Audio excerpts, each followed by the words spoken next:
নমস্কার, আলোকধারা চ্যানেলে সকলকে স্বাগত জানাই। আজকের গল্প আঙুর ফল টক। একবার এক শেয়ালের খুব খিদে পেয়েছিল।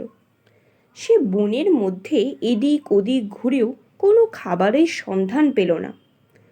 অবশেষে সে এসে ঢুকল এক আঙুর ফলের বাগানে। শেয়াল শুনেছিল আঙুর ফল খুব মিষ্টি হয়, ভাবল তাই দিয়েই খিদে মেটাবে। কিন্তু আঙুরের থোকাগুলো এত উঁচুতে ছিল যে শেয়াল তার নাগাল পেল না। তখন সে লাফ দিতে লাগলো, তবুও ছুঁতে পারল না। এইভাবে বারবার চেষ্টা করতে করতে সে ক্লান্ত হয়ে পড়ল।